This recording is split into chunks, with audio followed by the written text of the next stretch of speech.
right, thank you for joining today's methodology breakdown, and our focus is going to be on Climate Action Reserve's U.S. Landfill Protocol. This is a methodology that we've followed in order to create a Guardian policy. So our agenda today would be to go over some information about Envision blockchain. Then we're going into a Guardian overview, a recap of our previous webinars. We'll talk about carbon credits and methodologies. Then we could go over our policy development checklist, some information about U.S. landfills and the U.S. Landfill Protocol. Towards the end, we'll look at our schemas. So this would be within Excel, as well as the schemas within the Guardian UI and the policies workflow. And last, we can go into our live demo where we can execute this policy, go through all the workflow steps, and issue credits. So a little bit about Envision blockchain. Envision blockchain solutions builds applications for the Web3 space, and we focus on guiding organizations through 3 major milestones on their Web3 journey.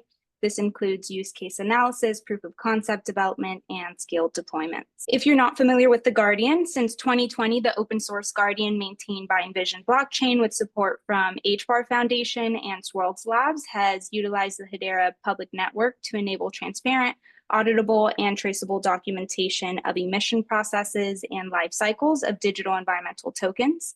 In 2021, leveraging its expertise, Envision blockchain introduced the Managed Guardian service. That's what we'll be using today to do our live demo.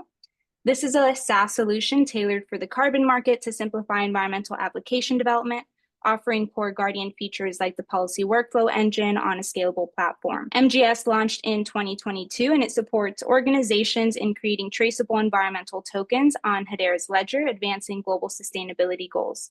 So our focus here today is mainly in the carbon market, and this policy ultimately issues carbon credits. However, Guardian can be used for emissions data tracking. And if you're interested in that, we do have a webinar tomorrow at 2 p.m. Eastern Time that would focus on Scope 3 emissions and product carbon footprint. Some of our previous webinars include AMS 3D, VM44, a plastic waste collection methodology. We also have some from Gold Standard, like the methane emission reductions in rice cultivation, and our previous one was focused on Global Carbon Council's methodology for renewable energy generation projects, supplying electricity to the grid or captive consumers. But ultimately, we have close to 20 of these methodology breakdowns, and you can find all of these on our YouTube channel. We also have about 15 CDM methodologies that have been digitized and are all found within the Managed Guardian Service Library or our GitHub methodology library. So since we'll be focusing on carbon credits and we'll be looking at a methodology today, I think it's important to go over what these things are. So carbon credit represents a measurable reduction or removal of 1 metric ton of carbon dioxide or its equivalent from the atmosphere. It's awarded to projects that successfully reduce greenhouse gas emissions, providing a way to offset emissions and support environmental sustainability. Now, a carbon credit methodology outlines the actions and calculations required to determine the emission reductions or removals associated with a project. It includes scientifically informed steps to estimate the impact of carbon emissions with over 400 methodologies available today, varying in quality, complexity, and feasibility. So here we've outlined all the steps that we usually follow to digitize these methodologies. We always start at this first stage here, which is research and preparation. Effective policy creation begins with thorough research and preparation. Project developers or users must gain a comprehensive understanding of the environmental project by clearly defining its scope and documenting all activities involved. And once you're familiar with the type of project that you'll be working on, then you can move into that second stage, which is methodology selection. You can decide on what standard you might want to follow, whether it's Vera, maybe you're looking at the standards provided by CDM, but overall you can go through that list and select the one that applies to your project. Then we start creating the workflow. So this workflow is not only outlining what happens within the methodology, whether it's all the calculations that are being collected, all the questions that we're asking a user, it also includes all of the steps that need to occur for the organization itself. So this could include any project registration documents that you need to submit as a project developer, or maybe it's documentation as a verifier. You want to outline everything from the very beginning. So for the Guardian, we're talking about account registrations for those users all the way to credit issuance for the project. The fourth stage would be to map quantification approaches, and this ties in with step 5, which is the Excel and schema creation. When you're looking at all of these calculations, you want to make sure that you're outlining them within Excel or something that helps you organize and map out all the logic behind it. But within Guardian, we do offer a schema creation template or an Excel template that you can use. We'll look a little deeper into that later on. We could look at the one that we use to create this policy. But ultimately, there are certain fields that we want to outline. Again, this is going to be all the questions that you want to ask your user, all the data points that you're collecting, whether it's collected as a string or paragraph form, or maybe you're collecting numerical data. And finally, we move into the policy workflow engine. So Guardian does allow you to create policies using coding blocks. And this is where you want to define every role, every step that's involved, the information flow, the calculations, document creation, and minting rules. So this will tie in with what you did in step 3, where you created this workflow. Maybe you're creating it on something like PowerPoint. And then you're going to follow all of those steps that you've outlined and all of those functionalities that you'd like to include in your policy and bring that into the policy workflow engine where you can start building all these blocks together to create your policy. So now this is going to be more focused on the protocol itself and US landfill gas systems. So landfill gas systems capture methane, which is a potent greenhouse gas, and it's produced from decomposing organic waste in landfills. Some of these processes include installing wells and network of pipes to collect and funnel the gas. Once it's captured, the methane is destroyed through combustion or flaring, and this would significantly reduce its environmental impact.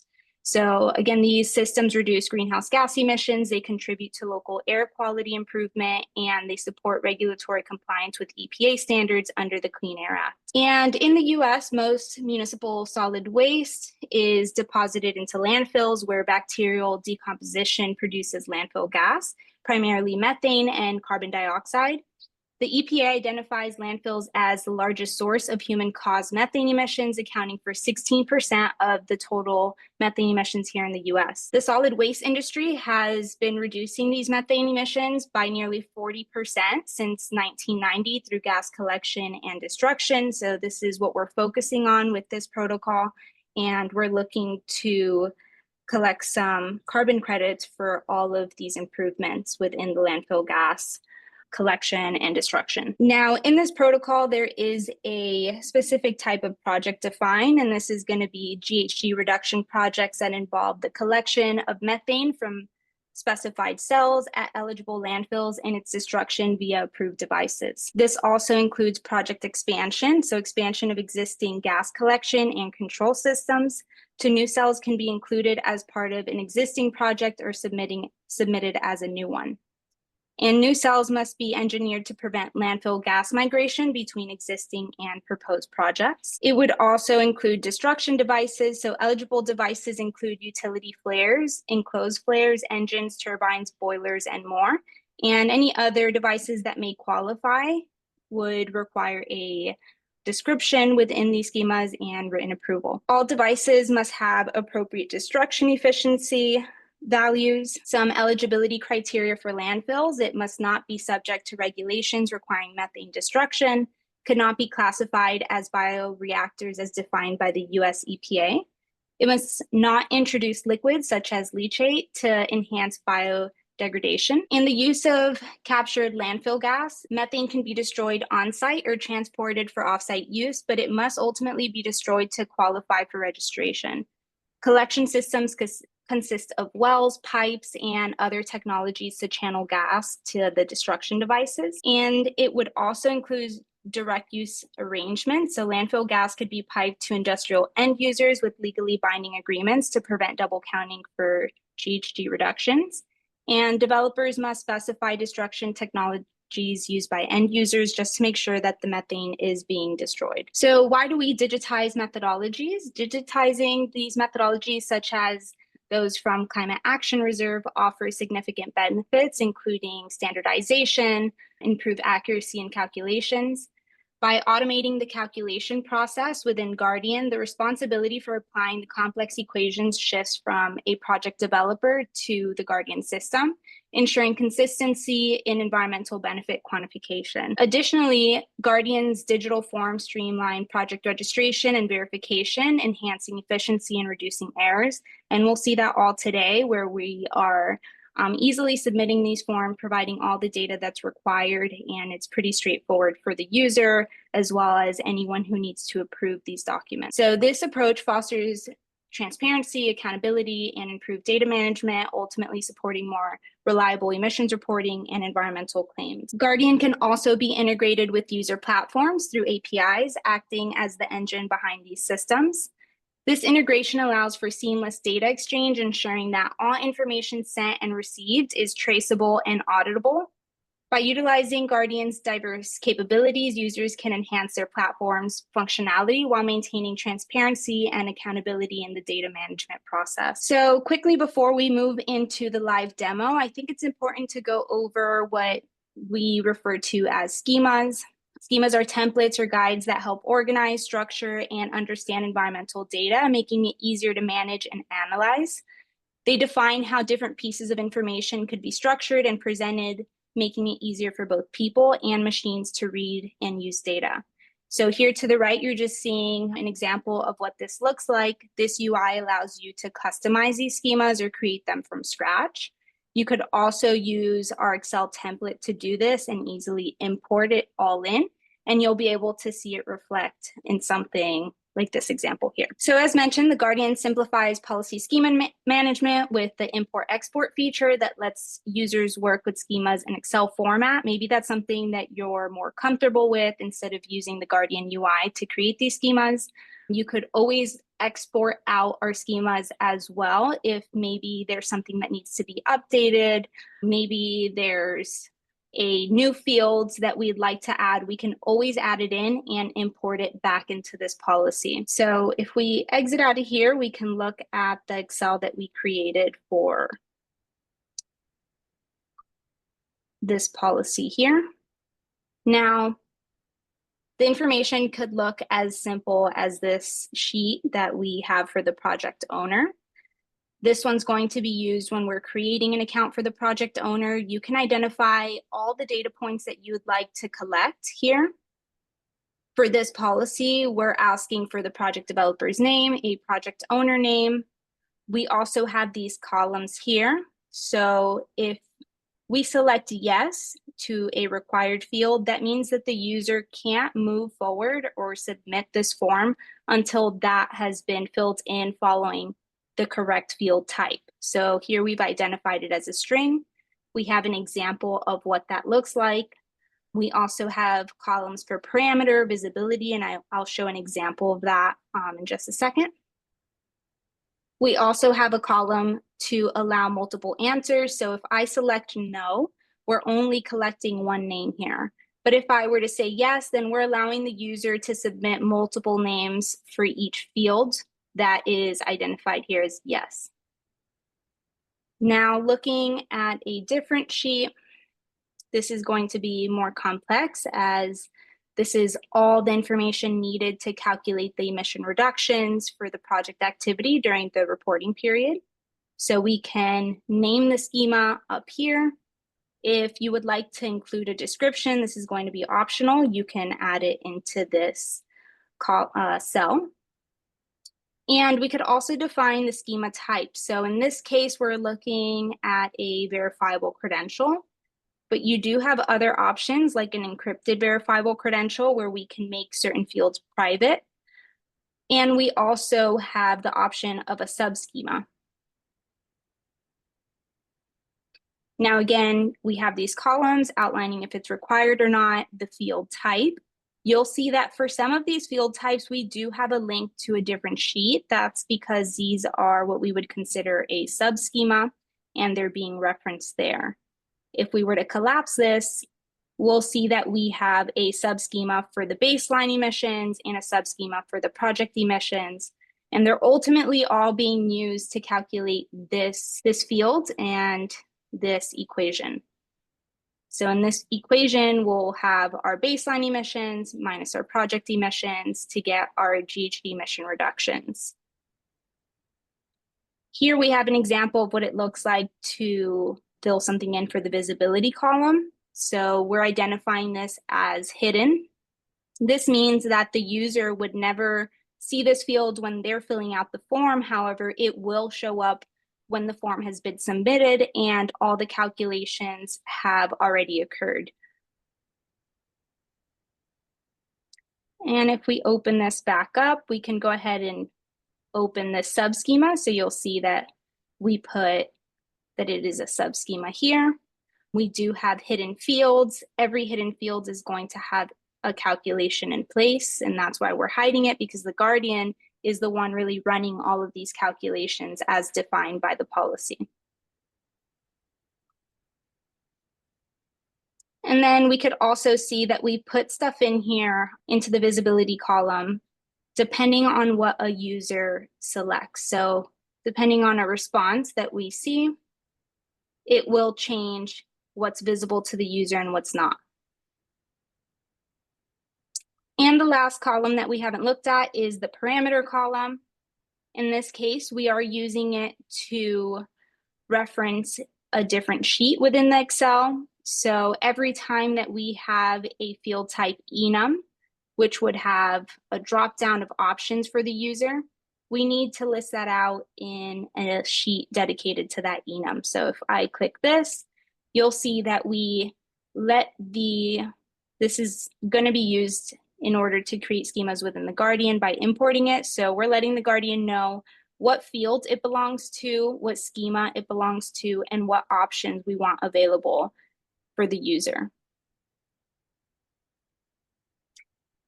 And before we move on, I'd like to show a different version of this Excel here.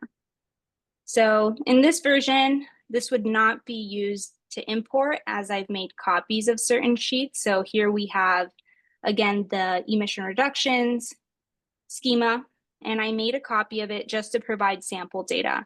So maybe you're interested in doing that too, where you can plug in all of the values that you want in there in order to test calculations. So when we run this schema within the Guardian today, we're going to see that we are getting this number back out.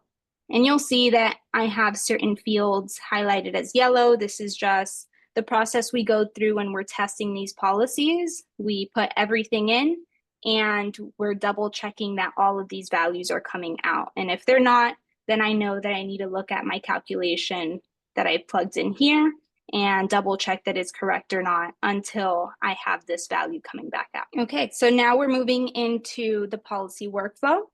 And this is where we outline all of the roles. You'll see that we have 3 different roles here: the project developer, the verification body, and climate action reserve.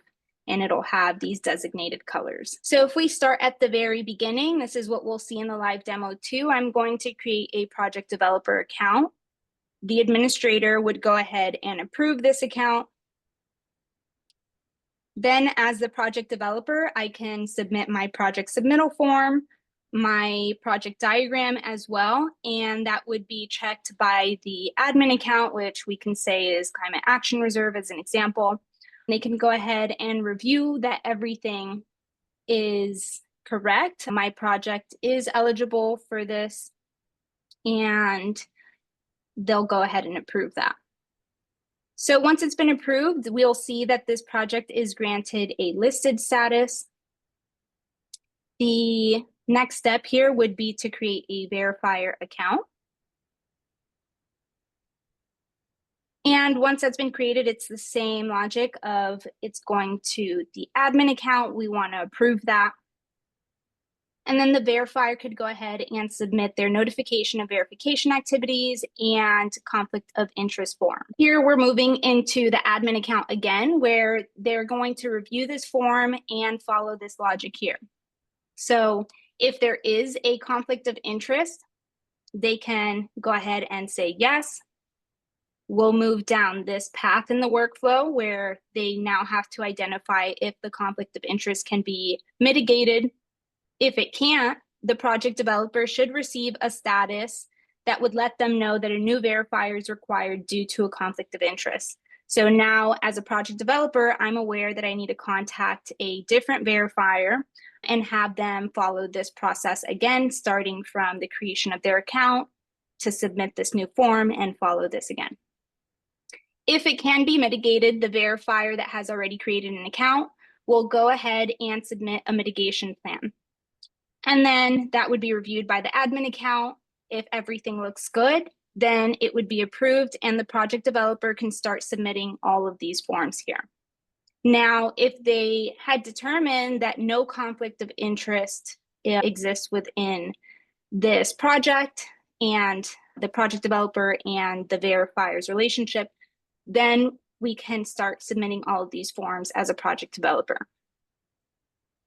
Once it's been submitted, the verifier will go ahead and conduct verification activities. They can submit a verification report. And this moves us into this final step where if it's approved, then we would go ahead and issue the credits. And the amount of credits is going to depend on what the verifier is saying that the project qualified for.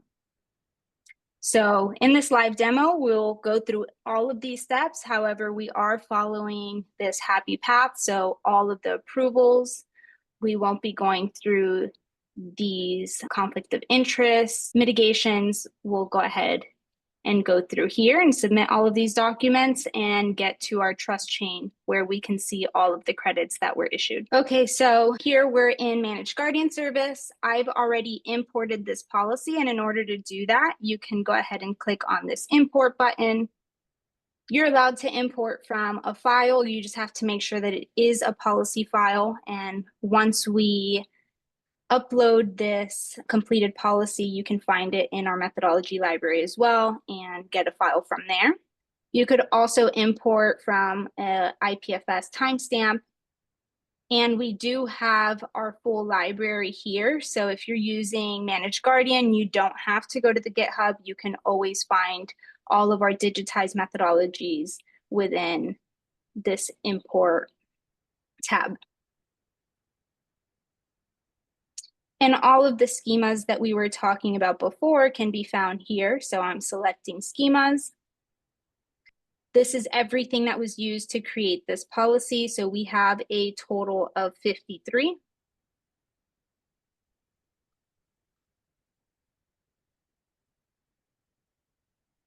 And now I'm back at the policies tab. So we're going to go ahead and get started. I've already set this to a dry run status. This means that we can access all of our users through this one account. This is an easy way for you to test a policy, make sure everything is running correctly, test your calculations without having to make different accounts for different users.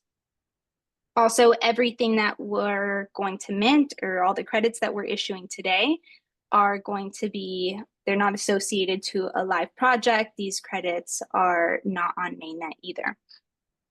So here, my first step is to create a user, just like we had in the workflow.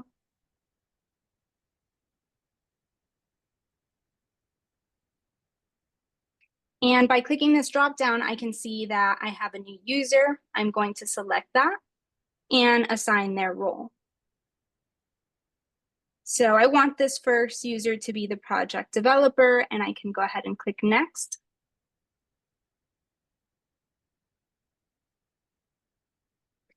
We're going to give this project developer a name.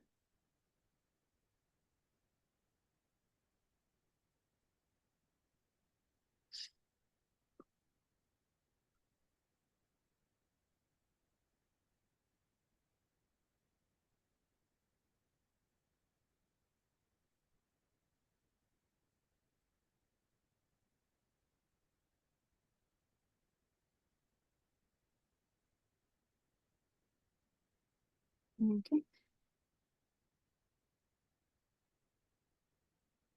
So I'm going to name it, for the sake of this demo, just the name of the facility that we're talking about. And all of the information that we're providing in these fields, again, are not associated to a live project. This is all going to be for demonstration purposes. And the amount that we'll be issuing in credits today is going to be a smaller amount just so that we make sure we get to that trust chain within the allotted time that we have for the webinar. Now that I've submitted that information, we'll see that we have a status of waiting for approval. This means I have to go back to the administrator account, approve that new user. We'll see it here. We have the project developer. I have the same name for the project owner. We can open that document and see the same information that they submitted. And I'm going to select approve.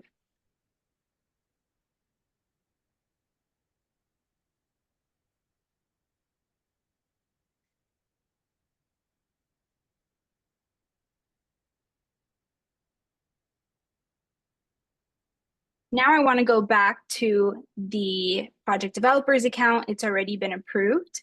So they can start creating their project. This is going to be the schema for a project submittal form.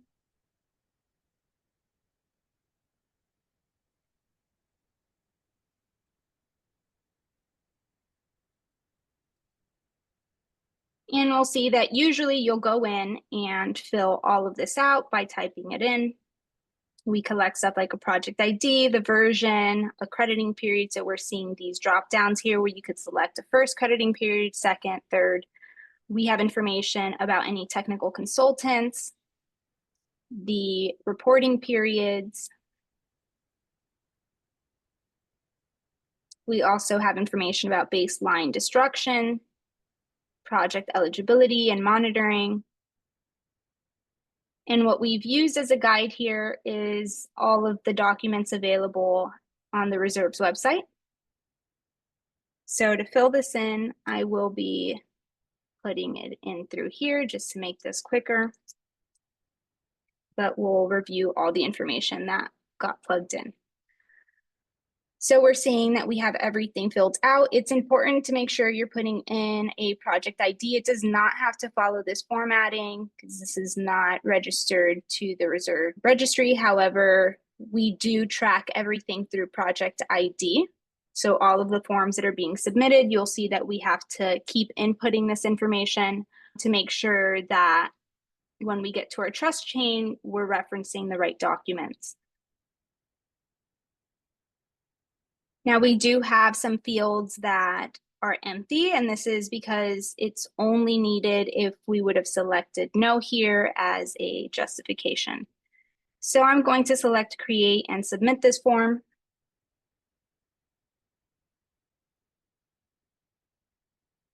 We can add a diagram here.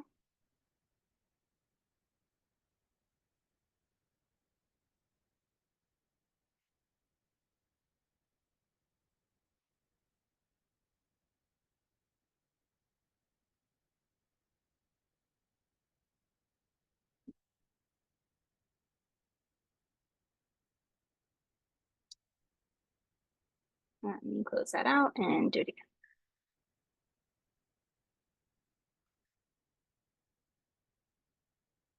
Okay, so we're gonna add that in there and you'll see that it's going through IPFS.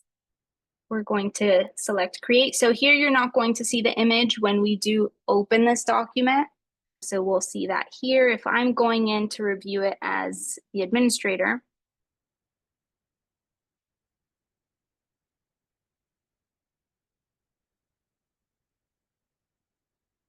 we can see the document submitted for the project submittal form. All of that information's in here. I can select approve. And if we go to this next step in the progress bar,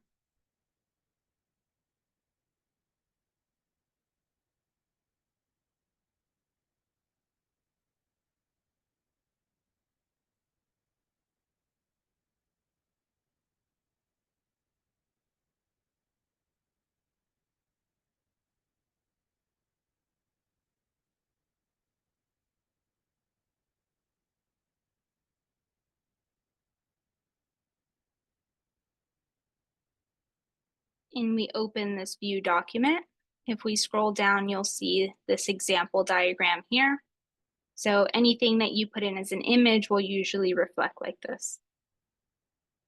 And we can approve that as well.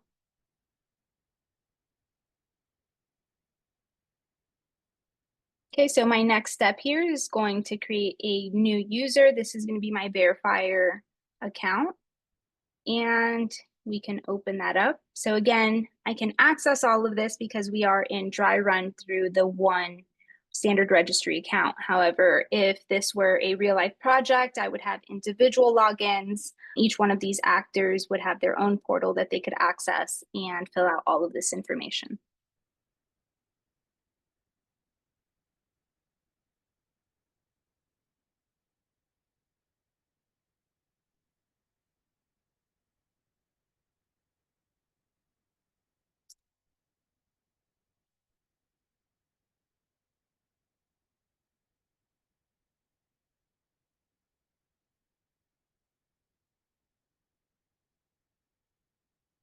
Now, before I can fill out this form, my account needs to be approved by the admin.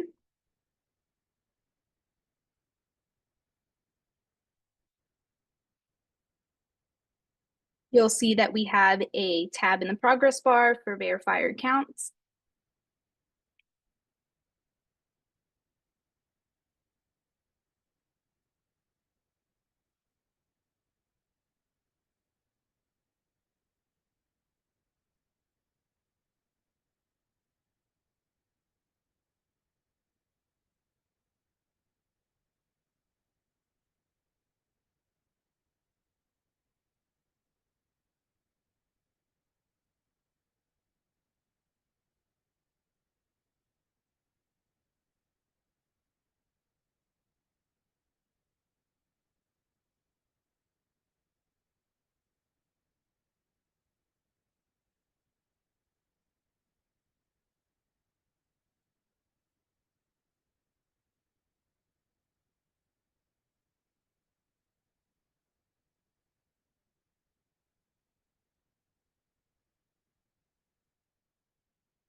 All right, so that same information that was submitted, we can access it here and approve. So all of these schemas can also be edited if more information needs to be collected. We could always add that in as well.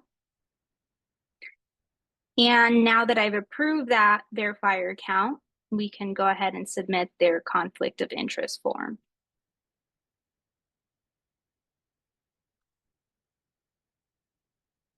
So here we'll have several schemas that we need to fill out, and you'll see that as we continue to click next. But to save us some time here, I'm going to plug in all of our sample data.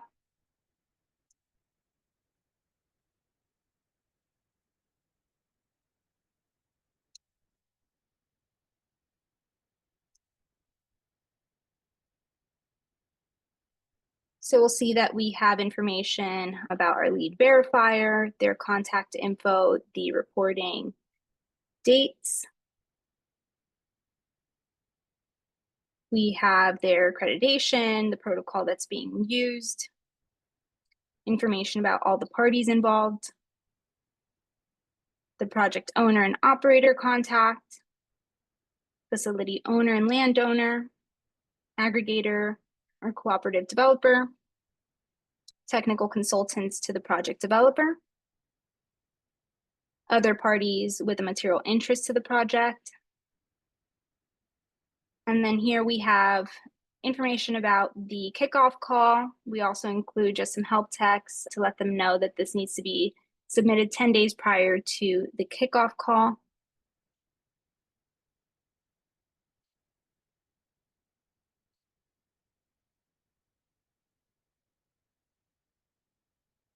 And I'm just going to make sure that this gets uploaded correctly. But you would be putting some sort of proof of random selection and an evaluation of potential for conflict of interest. We've decided that would be no.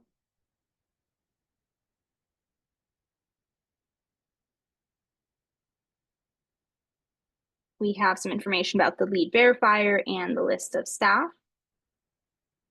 So you'll see that it goes through these different ones. We have the lead verifier, the senior internal reviewer. We also have additional staff where you can go ahead and insert information for one. By clicking here, we could put information for the second staff member, and you can keep adding depending on how big your team is. We have some information about the finances, reporting periods. Now, it is important to note that any of these fields that need to be private can be listed as that within our schemas using that encrypted verifiable credential. Usually through the reserve, you won't find a form like this on their public registry. However, using Hedera's network, this would be public unless you've specified that you want it to be private.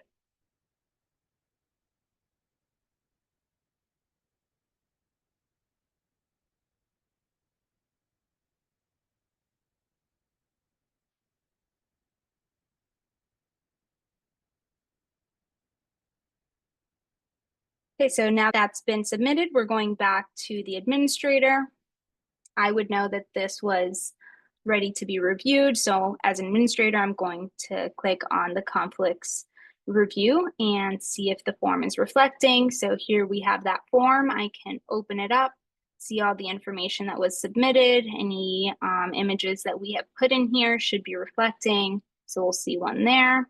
Then we could decide if we want to approve this or not. This is that part of the workflow where I can say that there is a conflict of interest, that I need to decide if it can be mitigated or not.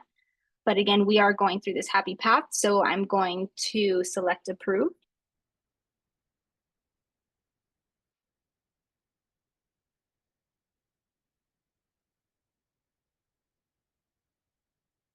And we're going back to the project developer. So as a project developer, I'm going to submit some of these project documents here.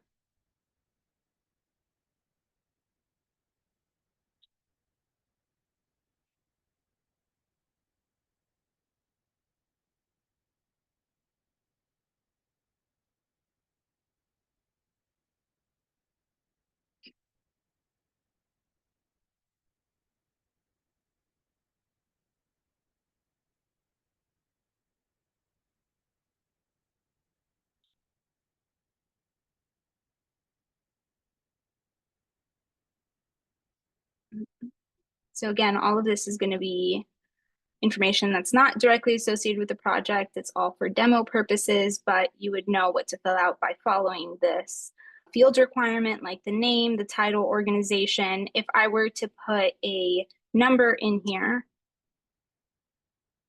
as a string, we would have everything in there. However, if I have a date requirement or it was specified to only be a number, we would see something like that red that showed up above.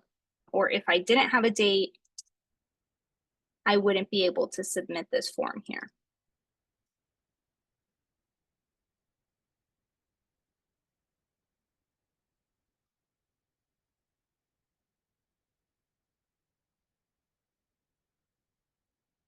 Okay, and then we see that we have this assign dropdown. So as we go through each one of these forms, I'm going to individually assign them to the verifier that has been approved. If we had 3 verifiers that have been approved, then we should see those 3 in this dropdown here, and you can assign the one that will be working with you on your project.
Now, when we move into the environmental assessment, we won't be putting sample data into that one. We're still going to fill it out, but I think it's nice to note that we do have this test button up here, and you can generate information into all of these fields by pressing it.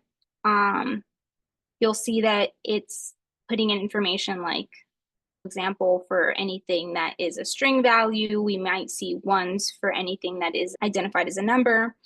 However, all of this can be edited within the schemas as well. You can go ahead and put in what you would want to appear every time there's a field like project owner. And this would not be used if you are registering a real project. As you can see, it says this is in dry run mode. You can fill this document with test data, but it is very useful when you are filling out information in order to test this policy that you've created. Maybe you're trying to make something from scratch and you want to make sure that everything is working correctly, or maybe you've adapted a policy and you also want to make sure that everything is being executed correctly. So you'll see that we can go ahead and submit this. If this policy wasn't working, then maybe you would get an error or something showing up here to let you know that there's something that needs to be fixed before it can execute.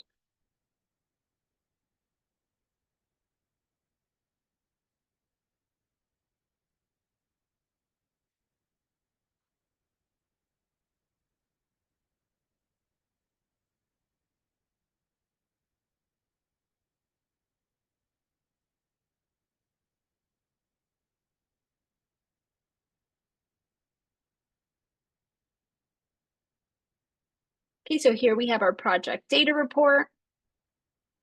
You'll see that in this example, we're saying that we have 880 credits that are going to be issued, or that we're requesting, and saying that in 2023, that's what we achieved.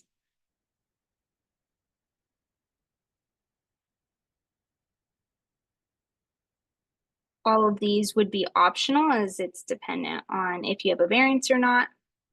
And we can submit create.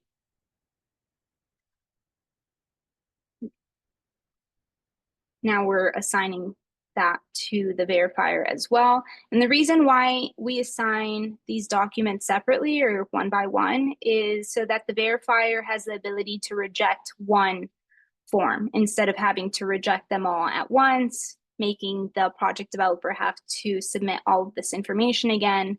As an example here, they would possibly reject this environmental assessment because all of that information made no sense in there. So in that case, they would reject it. I know, okay, I need to resubmit this environmental assessment before my project can continue through this workflow.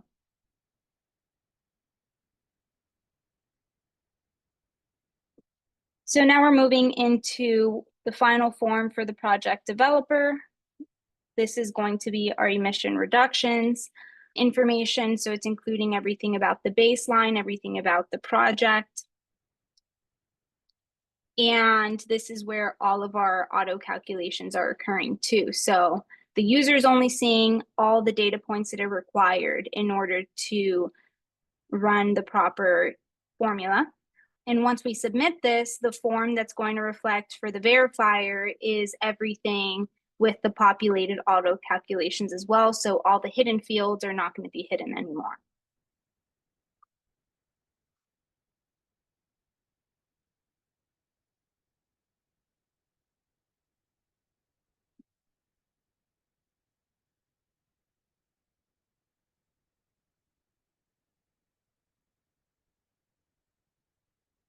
And here we're seeing that value that was in the Excel.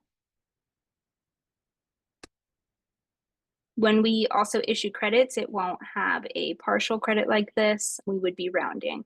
However, we're not issuing this many credits here today, as that might take a little while to mint and transfer. So we'll be minting what the verifier's report is going to say. It's going to be different from this, as all of this is for demonstration purposes. So now I can move into the verifier's account.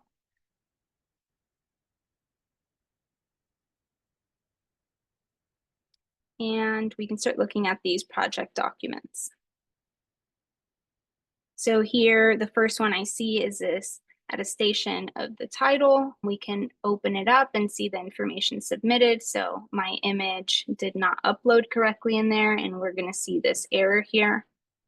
So normally I would go ahead as a verifier and reject this, ask the user to go ahead and put an image that is reflecting correctly, and then we can move forward and approve. But for this demo, I'll go ahead and select approve.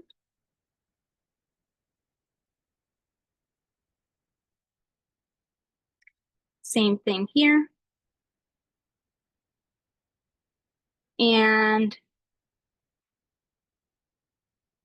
we'll see that this is not reflecting because I did not upload it again. I use that console data that I plugged in.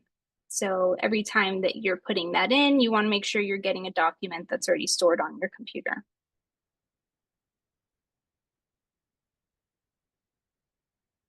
And we're probably going to see the same thing here.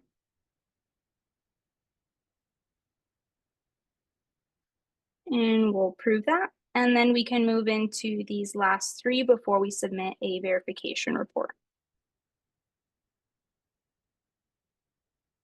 So you'll see that this was the one that we clicked the test button for, and it had all of the string fields that said example.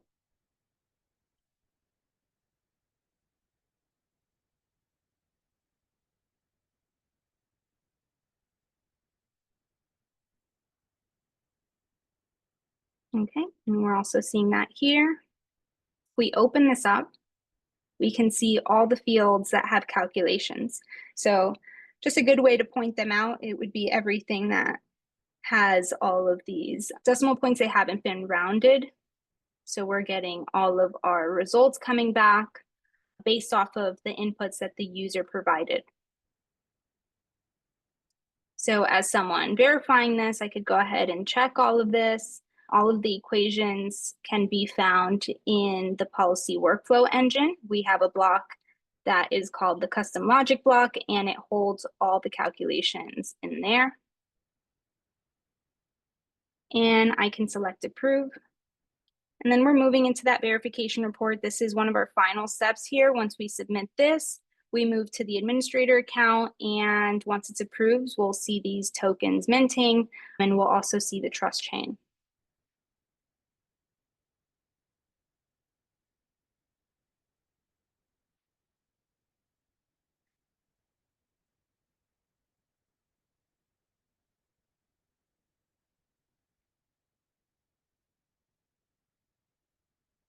Okay, so again, you'll see that most of our forms are going to collect this project ID. As I mentioned before, this is to track all the documents.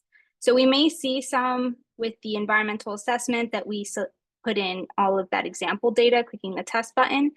That might not reflect within the trust chain as it's not being tracked by this project ID. So here we're submitting all this information. If I go all the way down here, we see what the verifiers saying are the verified results for this period. We had this many baseline emissions, project emissions, and our emission reductions down here that they're saying has been verified. And we can go ahead and click create there.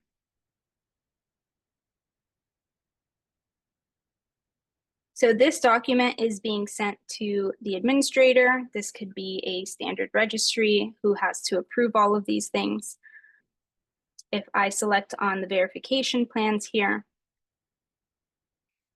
and we open up this document, they're going to see everything that we just submitted. They can go ahead and see that we're saying there are 880 emission reductions achieved. And by selecting approve, we're going to start issuing these credits.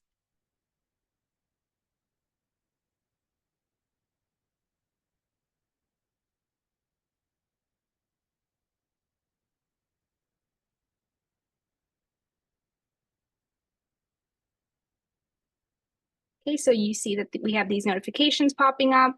One was that the minting was starting, another one that's it's completed. We also start transferring tokens and that the transfer has been completed. Then we could move into the VPs tab.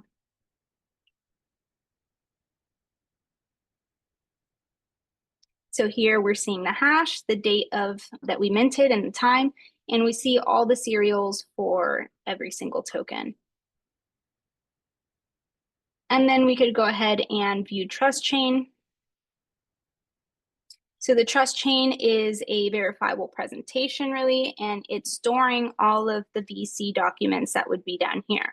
So we have information about the token, what the amount is, the transfer, who's receiving this, what policy we use, the description. We know that this was in dry run and who the issuer was.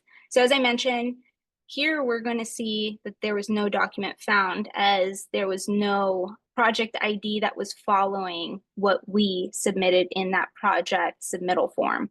But everything else that had CAR 001 is being referenced within these VC files. So we have all of this information here. Everything that was submitted by the project developer. We know that the verification report was approved, which is very important here, as this was what determined how many credits we issued. And we know that our tokens have minted.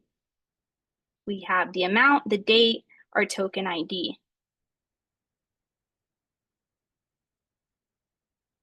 So now we could open up for any questions if you want to type them into the chat box, and we'll try to get those answered for you.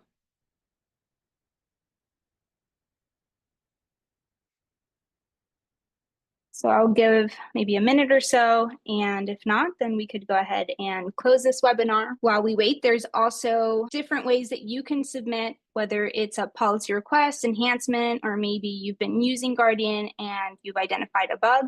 You can go ahead and submit that to the GitHub, which would be under Hashgraph Guardian issues. Through Discord, you could also reach out to us. This would also be Hedera's Discord under the sustainability channel, or you could reach out to us directly to Envision. If you are using Managed Guardian service, this is the best route there.